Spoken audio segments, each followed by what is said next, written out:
Hi hello नमस्ते. मी मनीषा पुन्हा एकदा आपल्या नवीन ब्लॉगमध्ये तुम्हा सर्वांचं मनापासून स्वागत करते.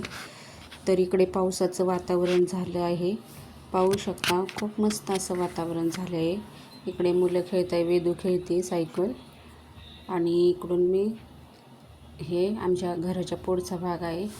तर पाहू शकता खूप असं छान वातावरण झालेलं आहे. आभाळ आलेलं होतं आणि संध्याकाळचे टायमिंग झालेला. इकडे वेदू खेळते.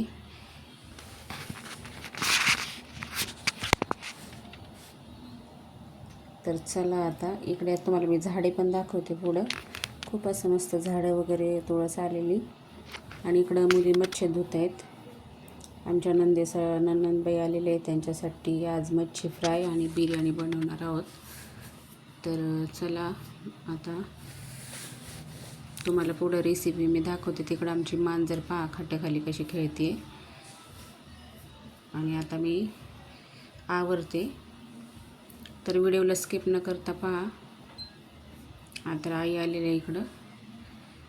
तर हे पण आले होते, यांना म्हटलं कपडे वगैरे घाला, शिजवणीत होते बनेलवर.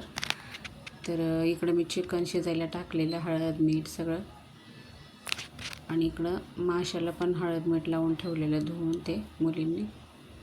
आणि हे म्हणत होते काय बनवते, तर म्हटलं आता आज मच्छी फ्राय आणि चिकन बिर्याणी बनवणार. तर चला आता मी बनवायला घेते.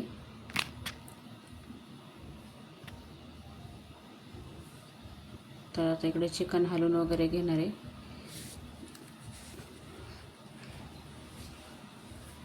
गप्पा मारत होते हे सोबत, त्याच्यामुळं त्यांच्यासोबत बोलत होते.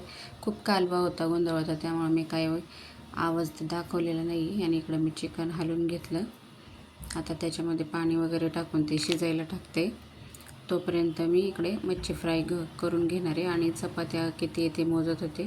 त्याला मुंग्या वगैरे पण लागतात ह्या दिवसात, खूप झटकून वगैरे ठेवत होते. तर चला मी पुढे तुम्हाला दाखवते आता मच्छी फ्राय कशी करते आणि बिर्याणी कशी बनवते. तर व्हिडिओला स्किप न करता पहा. तर इकडे माझे मस्करी करत होते, चालले होते आमच्या गप्पा. तर चला आता मी मच्छी फ्राय करायला घेते. इकडं 1 किलो मासे आणि 1 किलोच बिर्याणी. याच्यामध्ये मी मसाला टाकून घेतला 1 चमचा. हळद मीठ टाकलेलं आहे आधीच, पण परत पण थोडीशी हळद टाकते आता वरून. आणि मीठ अगोदरच टाकलेलं आहे, त्याच्यामुळं काही जास्त टाकणार नाही, खारट होईल परत. तर आता थोडंसं ज्वारीचं पीठ टाकते याच्यामध्ये. आणि हे सर्व एकत्र मिक्स करून घेते. तुम्ही कशामध्ये मच्छी तळता ते मला कमेंट करून सांगा, कारण मी ज्वारीच्या पिठामध्ये तळते. खूप छान होतात, कुरकुरीत अशा कडक मस्त. तुम्ही कशात तळतात ते मला सांगा. तर आता हे एकजीव करून घेते इकडं मस्त असं सगळीकडून, म्हणजे लागतं त्याला ते छान. आणि आता मी ते फ्राय करून घेते. तर चला इकडं चिकन पण आपलं चांगलं शिजलेलं आहे. बिर्याणी पण करायची आता. इकडे ठेवते थोडा वेळ दुसऱ्या गॅसवर.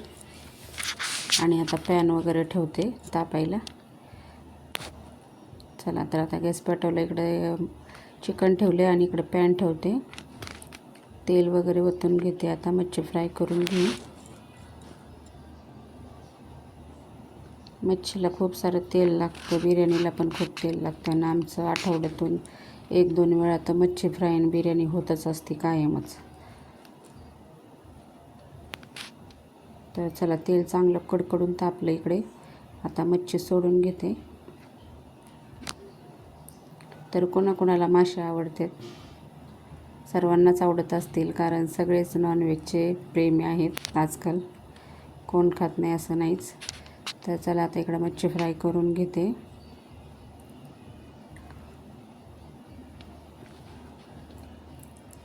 तर मुलं वगैरे तिकडं पलीकडे बसलेले, त्यांचं चाललं होतं TV मोबाईल पाहायचं.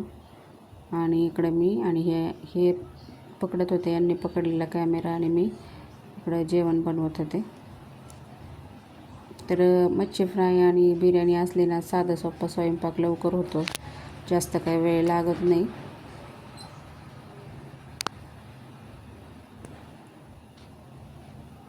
तर हे पण मधून मधून माझी मस्करी करत होते, मला हसत होते त्याच्यामुळं. आणि तेल असं चांगलं कडकडून तापल्यामुळे पटकन मच्छी फ्राय होत होती.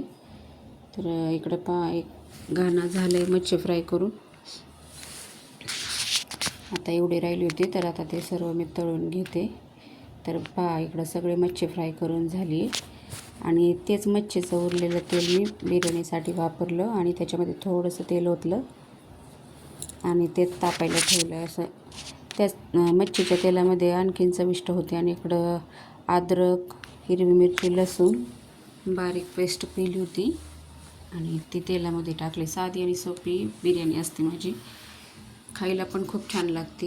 कधी अशा पद्धतीने करून पहा, तुम्हाला नक्कीच आवडेल. तर चला आता हे लाल होईपर्यंत हलवून घ्यायचं आणि त्याच्यानंतर मी त्याच्यामध्ये खडा मसाला टाकते. तेजपत्ता संपलेला होता, नुसता खडा मसालाच टाकला मी, तरीसुद्धा खूप छान बिर्याणी होते. आणि 1 चमचा मसाला. तर आता हे मिक्स करून घ्यायचं आणि चिकन याच्यामध्ये टाकून घेते. शिजलं काही पाहत होते चिकन. आणि हे 1 किलो चिकन आहे, तुम्हाला दिसत असेल, पण 1 किलो चिकन आहे ते. आणि मग ते ओतून घेतलं आणि काही नाही, याच्यामध्ये ह्याला उकळी आली ना पाणी ओतायचं आणि त्याला उकळी आली की त्याच्यामध्ये तांदूळ धुवून टाकायचे आणि आता चवीनुसार मीठ टाकायचं. असं सुरमट होईपर्यंत हे मीठ अगोदर पण टाकलेलं आहे चिकनमध्ये आणि वरून हे पण टाकायचं, कारण सुरमट असा रस्सा झाला की मग बिर्याणीमध्ये मीठ अगदी बरोबर प्रमाणात होतं, खारटसं थोडंसं. आणि इकडे मी तांदूळ घेतले आणि ते 3-4 पाण्याने आता धुवून घेते स्वच्छ असे, कारण खूप खराब दिसत आहेत, तुम्हाला दिसत असेल. आणि इकडे मी हे 4 पाण्याने धुवून घेतले आणि आता हे टाकून घेते. तर मी अशा प्रकारे बिर्याणी बनवते. तर तुम्ही कशी बनवता? मी अशी साधी सोपी पद्धतीने बिर्याणी बनवली तरी खूप छान होते, सगळ्यांना आवडते आमच्या घरात. तर ही आपली इकडे बिर्याणी तयार आहे, तर तुम्ही या जेवायला. तर हा माझा छोटासा ब्लॉग तुम्हाला कसा वाटला कमेंट करून नक्की सांगा. व्हिडिओ आवडल्यास लाईक, शेअर, सबस्क्राईब करा. पुन्हा भेटू अशाच एका नवीन व्हिडिओसोबत. तोपर्यंत सर्वांना बाय. आणि ह्यांना विचारत होते कशी झाली बिर्याणी, तर खूप छान झाली होती बिर्याणी. आणि ताई बाहेर गेल्या होत्या, आल्यानंतर त्या जेवणार होत्या. त्या म्हणल्या तुम्ही जेवण करून घ्या, त्या थोडंसं काम होतं त्यांचं म्हणून बाहेर गेल्या होत्या. आणि मला खूप भूक लागलेली, मग मी जेवण करून घेत होते.